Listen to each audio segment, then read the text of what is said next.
창세기 40장 1절부터 8절까지 1절 말씀 제가 먼저 읽습니다. 그 후에 애굽 왕의 술 맡은 자와 떡 굽는 자가 그들의 주인 애굽 왕에게 범죄한지라. 바로가 그 두 관원장 곧 술 맡은 관원장과 떡 굽는 관원장에게 노하여 그들을 친위대장의 집 안에 있는 옥에 가두니 곧 요셉이 갇힌 곳이라. 친위대장이 요셉에게 그들을 수종들게 하매 요셉이 그들을 섬겼더라. 그들이 갇힌 지 여러 날이라. 옥에 갇힌 애굽 왕이 술 맡은 자와 떡 굽는 자 두 사람이 하룻밤에 꿈을 꾸니 각기 그 내용이 다르더라. 아침에 요셉이 들어가 보니 그들에게 근심의 빛이 있는지라. 요셉이 그 주인의 집에 자기와 함께 갇힌 바로의 신하들에게 묻되 어찌하여 오늘 당신들의 얼굴에 근심의 빛이 있나이까? 같이 봅니다. 그들이 그에게 이르되 우리가 꿈을 꾸었으나 이를 해석할 자가 없도다. 요셉이 그들에게 이르되 해석은 하나님께 있지 아니하니까 청하건대 내게 이르소서. 아멘. 여러분, 지난 주일에 요셉이 죄수가 되어서 감옥에 갇혔죠. 어떻게 된 사연인지 아시죠? 그렇게 이제 요셉이 죄수로 지내던 어느 날 그 요셉이 갇힌 감옥에 두 사람의 아주 유력한 사람들이 들어왔습니다. 한 사람은 애굽 왕 바로의 술 맡은 관원장이었고 또 다른 한 사람은 바로의 떡 굽는 관원장이었습니다. 술 맡은 관원장, 떡 굽는 관원장 하니까 뭐 대단한 사람들 아니네. 뭐 바텐더 한 사람에다가 베이커리 사장님 한 사람이 들어왔구나. 이렇게 생각하시면 안 돼요. 애굽에 바로의 독사를 미연에 방지하기 위해서 바로가 거의 신복으로 여길 만큼 문고리 권력이라 그러죠. 아주 최측근에 있는 대단히 지체가 높은 두 사람이 애굽에 아주 위세를 과시하는 두 사람이 요셉이 갇힌 감옥에 들어오게 된 겁니다. 그때 이 요셉을 그야말로 억울한 누명을 뒤집어 씌워서 희생양을 만들어서 가둬버렸던 누구죠? 주인 보디발이 요셉에게 뭐라고 말하는가 하면 야, 네가 이 두 사람들 특별한 분들이니까 네가 이 두 분들을 말하자면 잘 보살피고 돕고 수종들어라. 이렇게 말하자면 부탁 아닌 명령을 내린 거예요. 자, 여러분이 요셉 같으면 그 보디발의 명령을 듣고 기분이 어떻겠습니까? 아니, 자기를 갖다 버리고 배신하고 희생양 삼을 때는 나한테 내 억울함을 표명할 기회 한 번 안 주더니 막상 자기가 필요하니까 나한테 입을 열어서 말하면서 이런 명령을 해 기분 나쁘고 빈정상하지 않을까요? 그리고 지금 요셉은 편안한 환경도 아닙니다. 그야말로 감옥에서 지내는 죄수입니다. 그런 사람한테 다른 사람을 섬기라고?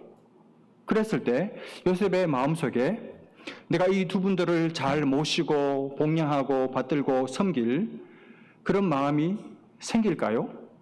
얼마나 기분 나쁘겠습니까? 그렇죠. 그런데도 오늘 본문에 보면 요셉은 아무 말 하지 않고 그날부터 이 두 높은 분들을 수종들고 섬깁니다. 여러분, 요셉의 삶에 나타나는 중요한 특징 중에 하나가 일관성이에요. 일관성, consistency. 변함없이 자기 자리를 묵묵히 지켜내는 사람, 섬기는 사람, 그 사람이 요셉이죠. 기분 따라 섬기는 사람들이 있어요. 자기 기분 좋으면 자기가 공동체 교회에서 뭔가 인정을 받으면 잘 섬기는 듯 하다가 뭔가 심사가 뒤틀리면 섬김을 접는 사람들도 있습니다. 자기 기분 따라, 자기 감정 따라. 그죠? 그렇게 섬기는 사람들이 있죠. 그 사람은 하나님을 섬기는 사람이 아니죠. 여러분, 참 이 요셉의 인생에서 우리가 계속해서 주목하게 되는 것은 요셉은 어디를 가나 어디서든지 섬겼다는 것입니다. 어디를 가나 섬기는 자로 살고 있는 것을 보게 됩니다. 요셉이 종이 되었을 때는, 노예일 때는, 보디발의 집에서 노예로 살 때는 자기 일을, 그야말로 노예 일을 열심히 하면서 주인을 섬기고 주인에게 기쁨이, 어떤 혜택이 돌아가게 만들었죠. 죄수가 됐을 때도 죄수들을 감독하는 간수장의 눈에 들었습니다. 그래서 이 간수장이 옥중 모든 죄수들을, 여러분 죄수들을 얼마나 다루기 어려웠겠어요. 근데 그 모든 죄수들을 간수장이 요셉한테 다 맡겨버렸습니다. 거기다가 감옥 안에 있는 모든 재반, 행정, 재무 이 모든 사무를 요셉에게 다 맡겨서 처리하게 했어요. 그리고 맡겨놓고 나서 무엇이든지 성경에 보면 살펴보지 않았다 그랬습니다. 그러니까 워낙 깔끔하게 주인이 나중에 검사해 볼 때 입을 댈 것이 하나도 없도록 일을 깔끔하게 완벽하게 해내니까, 그야말로 주인이 감탄할 만큼 일을 잘하니까 맡겨놓고 신경 쓰지를 않았습니다. 알아서 했겠지. 어린애 알아서 잘했을 거야. 100점 만점에 얘는 120점짜리 일을 해내는 사람이니까 맡겨놓고 신경 안 쓰는 거예요. 여러분 얼마나 좋습니까? 주인 입장에서, 사람을 부리는 입장에서 이런 부하 직원 있으면 얼마나 편해요. 그렇죠, 여러분? 그런 사람, 그런 부하 직원 만나는 게 복이죠. 이런 사람 찾기 어렵죠. 드물죠. 근데 요셉은 일 잘하고 시키는 거 깔끔하게 잘할 뿐만 아니라 시키지 않은 일까지 자기 눈에 보이는 일을 성실하게 해낸 사람이었습니다. 오늘 보십시오. 지체 높은 두 사람 보디발에 딱 붙여주니까 또 그들을 섬기고 있습니다. 여러분, 신앙 좋은 사람들 중에, 앞으로 큰일 할 사람들 중에, 큰 꿈과 큰 비전을 가슴에 품고 입으로 말하는 사람들 중에 작은 일을 소홀히 하는 사람들이 있어요. 허드렛 일을 열심히 안 하는 경우를 가끔 봅니다. 자기 크기에 안 맞다고 생각하는 것이죠. 그 마치 예수님 말씀하신 달란트 비유 중에 한 달란트 받은 사람의 멘탈리티와 같아요. 여러분, 한 달란트 받은 사람은 속으로 한 달란트를, 사실은 그것도 굉장히 큰 이 분량인데도 속으로 뭐라고 생각했습니까? 왜 나한테는 이거밖에 안 줘? 나한테는 왜 이렇게 다른 사람들에 비해서 작은 일을 시키는 거야?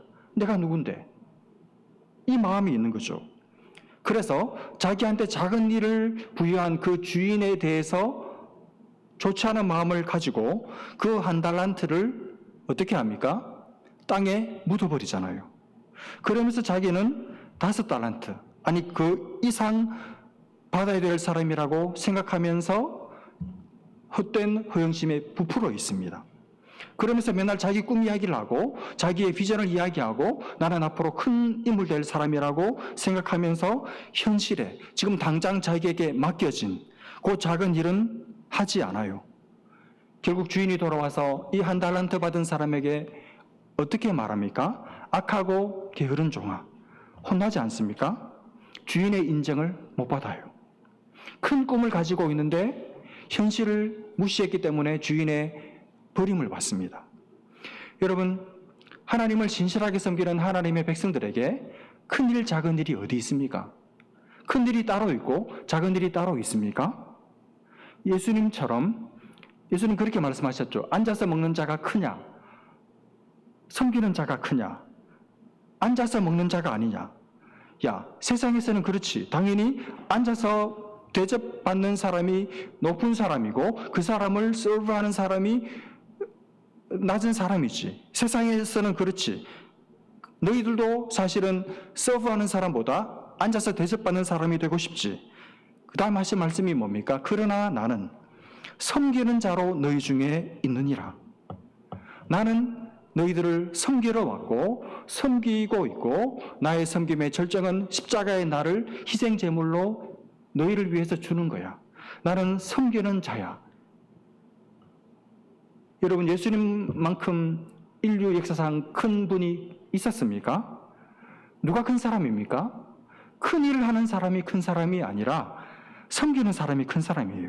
지금 현재 작은 일을 성실하게 섬기고 있는 사람이 사실은 큰 사람입니다. 실제로 작은 사람들, 좁쌀같이 마음이 작은 사람들은 앉아서 대접받고 있는 사람들이에요. 그 사람이 성공하고 그 사람이 높은 사람 같지만 주님이 보실 때는 매우 작은 사람이죠. 여러분, 어디를 가시든지 누구를 만나든지 섬기는 자가 되십시오. 여러분의 직급이 어떠하든지 관계없이 그건 한시적이잖아요. 여러분의 직급이 여러분은 아니잖아요. 여러분이 목사이기 때문에, 여러분이 장로이기 때문에, 여러분이 권사이기 때문에 여러분이 그 사람과 이퀄입니까? 아니잖아요. 단지 그 역할을 할 뿐이지 나는 하나님 앞에서 은혜 받은 죄인이잖아요. 그러면 예수님처럼 섬기는 자로 이 땅에서 자기 존재를 매김해야죠. 여러분, 직장 다니는 우리 교우들, 직장에서 나는 여기 섬기는 자로 있다. 이 마음, 이 정신을 가지고 사시기를 바랍니다. 혹 세상이 말하는 작은 일 있다면 그 작은 일 다른 사람이 하기를 기다리지 말고 여러분이 하십시오. 여러분이. SF 사랑의 교인들이 하세요. 앉아서 대접받는 사람 되지 마시고 서서 서브하는 사람 되시기를 바랍니다. 스가랴서 4장 10절에 이런 말씀이 있습니다. 작은 일의 날이라고, 내가 지금 작은 일을 하고 있다고, 멸시하는 자가 누구냐? 내가 지금 허구한 날 작은 일만 하고 있어. 내 크기에 안 맞는 너무 사소하고 흐드른 일만 하고 있어. 그렇게 불평하지 말라는 말입니다. 나는 맨날 작은 일만 한다고 원망하고 멸시하지 말라는 말입니다. 여러분, 작은 일에 충성하는 사람이 충성하고 그런 사람에게 하나님께서 무슨 일이든지 다 맡기실 거예요. 자, 그렇게 이 두 분들을 섬기면서 감옥 생활을 하고 있을 때 어느 날 이 두 지체 높은 양반들이 같은 날 밤에 꿈을 꾸게 됩니다. 물론 각기 다른 꿈이죠. 다음 날 아침이 밝았습니다. 요셉이 아침 문 하나로 두 분을 찾았는데 평소와 달리 두 분의 얼굴이 어두워요. 얼굴에 근심빛이 역력합니다. 그래서 요셉이 가까이 가서 물었습니다. 혹시 무슨 일이 있으십니까? 간밤에 무슨 일이라도 있으셨습니까? 무슨 걱정이 있으십니까? 얼굴빛이 좀 안 좋으시네요. 이렇게 물은 거예요. 여러분, 우리가 이 땅을 살면서 다른 사람들의 근심빛을 보죠. 여러분 보이죠? 가족들 중에 교회 와서 지난주와 이상하게 다르게 뭔가 근심빛이 보이는 분이 계세요. 우리는 다른 사람들의 근심빛을 봐요. 보고 스쳐 지나갑니다. 왜 그렇게 합니까? 내 문제 아니니까. 그리고 내 코가 지금 석자니까. 내 문제도 힘겨운데 왜 남의 문제 걱정해 줄 여유가 없는 거죠. 그래서 봤는데 안 물어봐요. 그래서 사실은 그 사람을 살릴 기회를 놓치는 것입니다. 그때 물어보면 한 사람의 인생을 건지는 것이죠. 그 사람이 하나님 만날 기회를, 나를 통해서 하나님 만날 기회를 내가 스스로 차단하는 것이죠. 우리는 묻지를 않습니다. 보고도 묻지를 않죠. 여러분이 그런 것을 경험할 때가 있지 않았습니까? 누가 물어줬으면 좋겠는데, 그러면 막 본물 터지듯이 막 터져 나와서 속 얘기를 다 할 것 같은데, 아무도 내게 관심 갖지 않고, 아무도 내게 눈길 하나 주지 않고, 아무도 내 안부를 안 물어서 그대로 가지고 문제를 가지고 왔다가 그대로 문제 덩어리 가지고 돌아갈 때도 있죠. 안부를 묻고 잘 지내고 있는지 물어보고, 무슨 걱정이 있는지, 기도 제목이 뭔지 물어봐야 됩니다. 내가 물어봤을 때 대답하고 안 하고는 그 사람 자유죠. 그 사람 마음이죠. 그 사람이 자기 문제를 이야기하고 싶어 하면 이야기를 하겠죠. 그러면 그때부터 뭔가를 그 사람과 나눌 수 있는 기회가 생기는 거잖아요. 아직 마음의 준비가 덜 됐으면 괜찮아요. 아무 일 없습니다. 그러겠죠. 그러면 진짜 문제가 없어서일 수도 있고, 나를 아직 덜 신뢰해서 그럴 수도 있고, 아직 자기 속을 꺼내기가 좀 불편해서 그럴 수 있겠죠. 또 분명히 나는 봤어요. 그 얼굴에 가득한 근심 어린 낯빛을. 근데 그 사람이 얘기를 안 해요. 그럼 어떻게 합니까? 돌아가서 그 사람을 위해서 기도하는 거죠.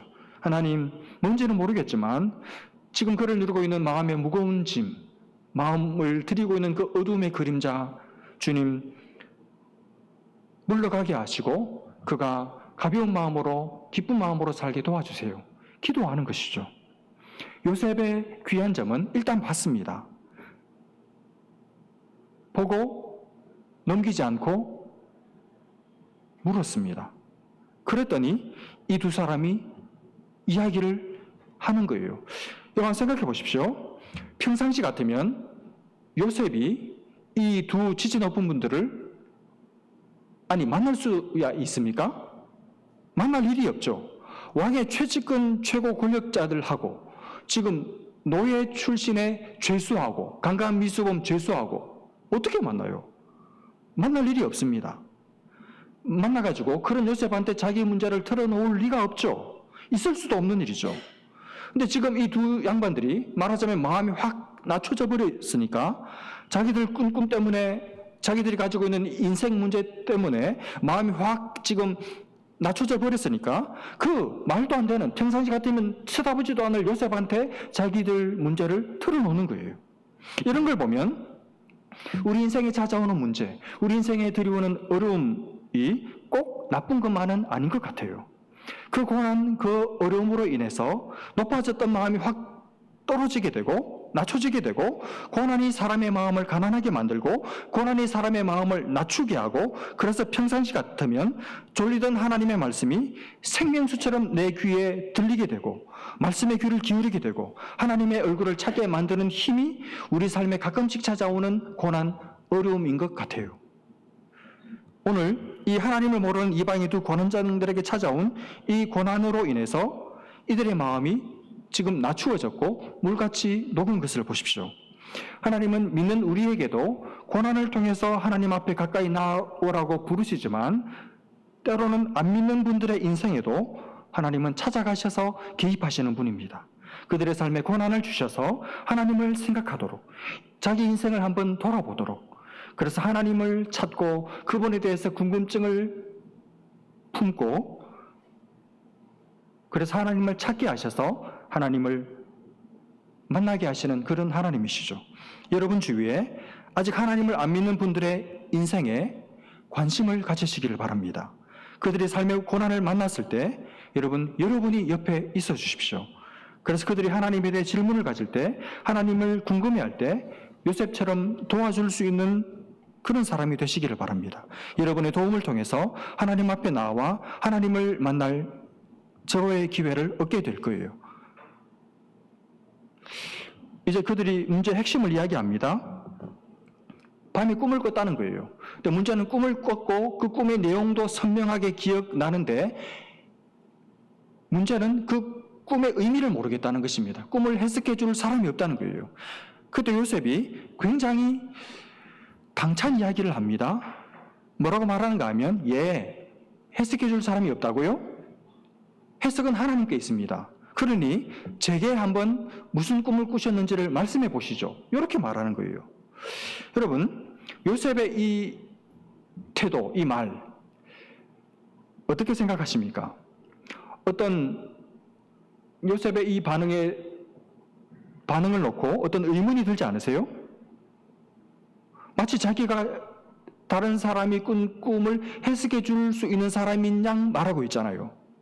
여러분, 지금까지 요셉은 자기가 꾼 꿈의 의미도 해석해낼 수 없는 사람이었습니다. 다시 말하면 이 사람들과 똑같은 입장이었습니다. 그렇죠? 어릴 때 꿈을 꿨잖아요. 근데 자기가 이 꾼 꿈의 의미가 뭔지 자기도 사실은 제대로 몰랐습니다.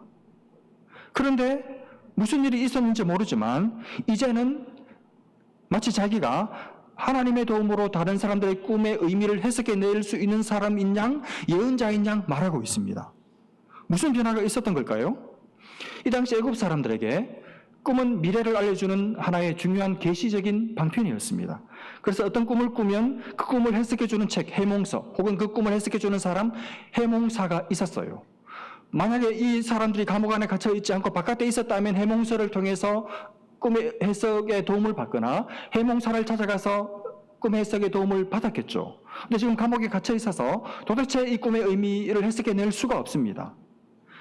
근데 요셉이 알려주겠다는 거예요. 다시 한번 요셉이 어느새 해몽사가 되어 있었다는 말입니다. 요셉의 인생에 무슨 일이 있었던 걸까요?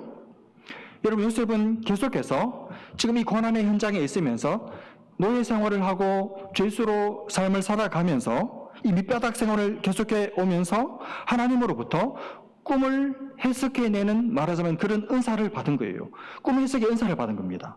꿈을 해석하는, 오늘날로 말하면 꿈은 하나님께서 우리에게 말씀하시는 통로고 방편이고 계시의 수단이고 방편인데 그 하나님의 말씀을 풀어서 해석해서 사람들에게 그 하나님의 말씀의 뜻을 알려주고 사람들의 삶을 도와주고 사람들을 말씀으로 위로하고 격려하는 말하자면 그런 꿈 해석의 은사를 요셉이 받은 거예요.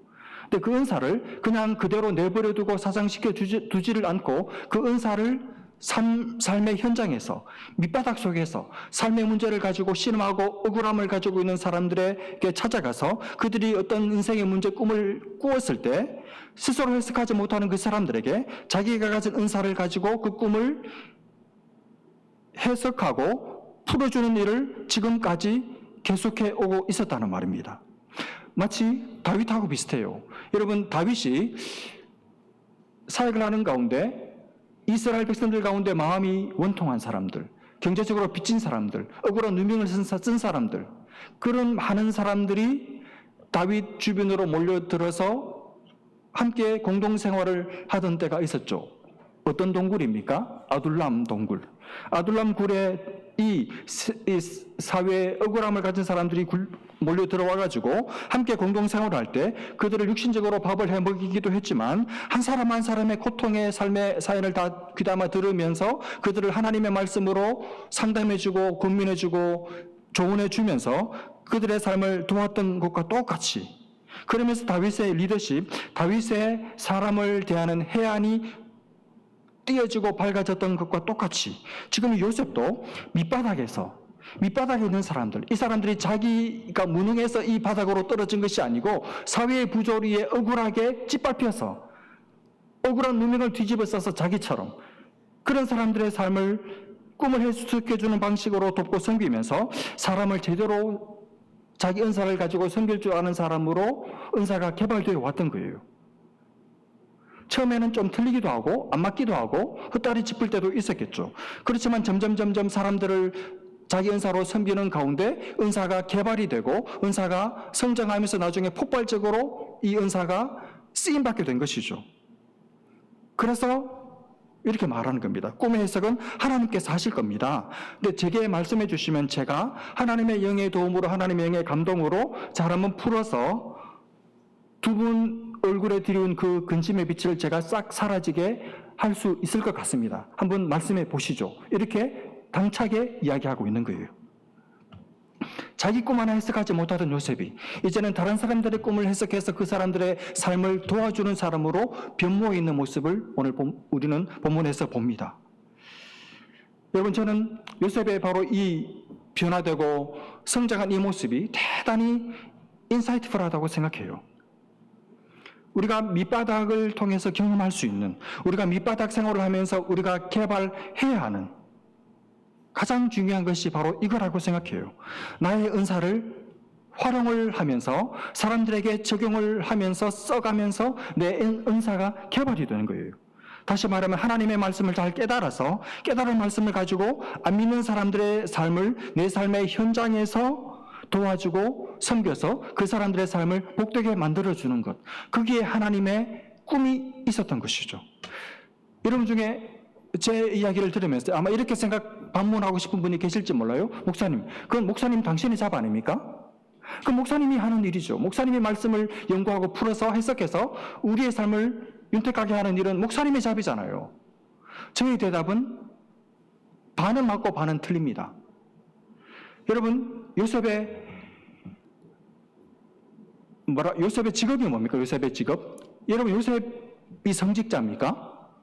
요셉이 제사장인가요? 여러분, 요셉은 성직자가 아니에요. 요셉은 저처럼 예배당에서 설교하는 그런 설교자가 아닙니다. 요셉은 여러분과 똑같이 세상 한복판에서 하나님이 주신 은사를 가지고 안 믿는 사람들 틈바구니에 살면서 믿음으로 살 뿐만 아니라 하나님의 말씀으로 안 믿는 사람들의 삶을 도와주며 살았던, 그들의 인생을 도와주었던, 그래서 하나님의 살아계심, 하나님의 일하심을 세상 한복판에서 보여주면서 살았던 여러분과 똑같은 입장에 있는 세상 속의 그리스도인입니다. 그러므로 요셉이 살아내는 삶은 제가 살아내야 할 삶이 아니고 여러분이 살아내셔야 될 삶이에요. 여러분, 세상을 사는 모든 사람들은 다 오늘 이 두 관원장들처럼 다 문제를 가지고 있습니다. 꿈을 꿨는데 하나님으로부터 부여받은 어떤 숙제, 풀어야 될 문제를 가지고 있는데 그 문제에 대한 답이 없습니다. 해답이 없어요. 꿈을 꿨는데 그 꿈을 해석해 줄 사람이 없습니다. 그래서 나름대로 자기 논리를 펼치죠. 그런데 자기 논리에 스스로도 자신이 없어요. 자기가 펼친 이 이론 논리에 자기 자신을 걸 수가 없습니다. 왜냐하면 확신이 없거든요. 그저 예측만 할 뿐이죠. 날이 갈수록 우리가 경험하는 거잖아요. 예측은 하지만 예측대로 더 안 돼요. 얼마나 빨리 돌아가는지, 얼마나 빨리 바뀌는지 예측할 수가 없습니다. 세상이 앞으로 어떻게 될지, 우리 아이들은 앞으로 어떻게 살게 될지, 어떤 직업이 이제 안정적인 직업이 될지 이제는 아무도 몰라요. 문제는 있는데 대답이 없습니다. 문제는 있는데 해답이 없어요. 그래서 다들 불안한 거 아닙니까? 그래서 다들 걱정하고 근심하고 불안해하고 두려워하는 거 아닙니까? 여러분 다니시는 직장에 모든 사람들이 다 어려움이 있습니다. 근심하고 있습니다. 걱정이 있어요. 근데 그 문제를 해석해 줄 사람이 없습니다. 그들에게 여러분은 어떤 존재가 되어야 됩니까? 바로 요셉 같은 사람이 되어야 돼요. 비록 나도 문제를 가지고 있고 나도 내 코가 석자지만 나는 하나님을 알고 있고 진리의 말씀을 알고 있기 때문에 나는 그 사람들의 문제를 해석해 줄 수가 있어요. 요셉처럼. 그들이 가진 그 아픔, 그들이 가진 그 문제, 어려움, 그들의 인생이 부러닥친 그 시련의 바람의 의미와 이유와 목적이 뭔지를 다른 사람들은 말해줄 수 없어도 여러분은 그 사람들에게 가서 근심빛을 읽고 나서 그 사람들에게 그 문제를 해석해 줄 수가 있습니다. 바로 그 일을 해야 돼요. 그 일을 하라고 하나님이 여러분을 거기에 보내신 거예요. 그리고 그 일을 할 수 있는 사람으로 여러분이 점점 자라가야 합니다. 그러려면 여러분이 말씀을 잘 하셔야 됩니다. 성도들이 오해하는 게 뭐냐 하면 말씀은 목사만 잘 알면 된다고 생각해요. 여러분 성경 어디에도 그런 생각을 지지해 주는 구절이 단 한 군데도 없습니다. 여러분 성경을 잘 한번 보십시오. 세상 속에서 탁월하게 믿음으로 말씀으로 승리하는 삶을 살았던 모든 사람들은 전부 다 평신도들이었습니다. 저 같은 종교인들, 성직자들이 아니었습니다. 세상 속에서 사는 여러분과 같은 그리스도인들이었습니다. 다니엘, 느헤미야, 그 사람들이 성직자들입니까? 아니죠. 직업을 가지고 세상 속을 사는 성도들이었어요. 어떤 면에서 저보다 여러분이 성경을 저보다 훨씬 더 실감나게 현장감 있게 깨달을 수 있어요. 왜요? 여러분은 현장이 있잖아요. 저는 현장이 없어요. 기껏해야 제가 가진 현장이라고는 교회. 제일 그럴싸하게 하고 오는 일주일에 단 한 번 종교성을 띈 여러분들을 대하는 이 교회. 목사님들 모임. 물론 거기도 세상이지만 희한한 인간들 많긴 하지만 여러분은 저보다 훨씬 더 치열하고 훨씬 더 사기꾼들이 득실거리고 빠르게 돌아가는 그런 험악한 이리들이 득실거리는 세상을 살잖아요.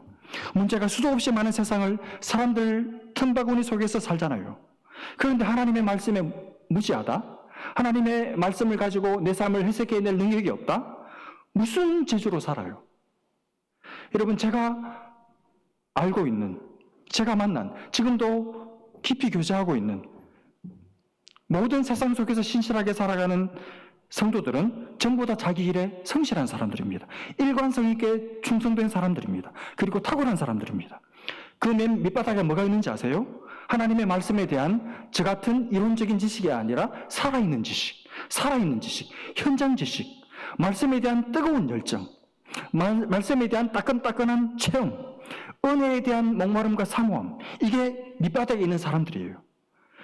왜냐하면 이게 없으면 문제를 못 푸니까. 이게 없으면 세상을 살아낼 수가 없으니까. 그러니 하나님의 말씀이 있는 자리, 배울 수 있는 자리 막 달려들어가지고 말씀을 막 집어 삼킵니다. 그런 사람들이 세상의 답이 되고, 그런 사람들이 세상을 이기고, 그런 사람들이 안 믿는 사람들의 마음을 얻고, 그런 사람들에게 비록 내가 요셉같이 밑바닥에 있는 것 같더라도 그런 사람들에게 찾아와서 자기 이야기를 술술 하는 거예요. 여러분은 교회에 보내진 하나님의 사신들이 아니고 여러분은 세상에 보내진 하나님의 사신들입니다. 세상을 잘 알고 여러분 자신을 잘 알고 여러분에게 주신 은사를 정확하게 확인하고 그리고 그 은사를 사장시키지 않고 점점 개발하고 그래서 사람들의 그 문제 뒤에 감추어진 그들의 눈물을 보고 그들의 근심빛을 읽어내고 그래서 그들의 눈물을 닦아줄 수 있는 그러기 위해서 요셉같이 하나님의 지혜, 하나님의 말씀으로 단단히 무장된 능력 있는 실력 있는 진짜 실력을 현장에서 갈고 닦은 요셉 같은 세상 속 그리스도인들이 되시기를 간절히 바랍니다.